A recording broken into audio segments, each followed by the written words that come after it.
একদিন বলতে পারবেন রব্বুল আলামিন আপনার হাবিবের জান্নাতের বাগান সাজানো হয়েছিল, যেই জায়গার মধ্যে আল্লাহ পাকের কথা হয়েছিল, সেই জায়গার মধ্যে আমরা দান করেছিলাম, সেই ওসিলায় আমাদেরকে জান্নাতে দিয়ে দেন। জোরে বলেন না সুবহানাল্লাহ।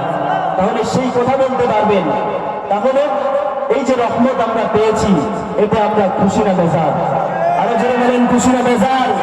এই জন্য তো আল্লাহ পাক রব্বুল আলামিন কুরআনুল কারীমের মধ্যে জানিয়ে দিয়েছেন, قل إن كنتم تحبون الله فاتبعوني يحببكم الله ويغفر لكم ذنوبكم والله غفور رحيم। জোরে বলেন আল্লাহু আকবার।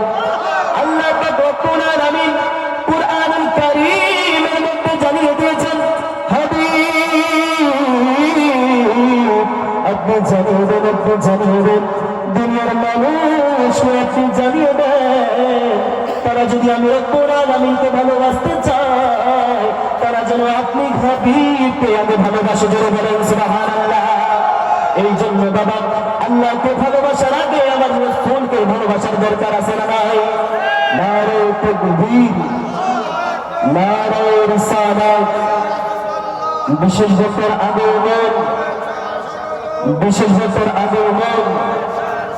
তাহলে সকলে আমাদের জন্য দোয়া করবেন, বিশেষ করে আমার জন্য দোয়া করবেন। আল্লাহ পাক রব্বুল আলামিন যাতে একজন বিশিষ্ট আলেম হিসেবে কবুল করে। সকলে বলেন আমিন। দোয়া করবেন তো ইনশাআল্লাহ? আরো জোরে বলেন দোয়া করবেন তো ইনশাআল্লাহ? আসলে আমি মূলত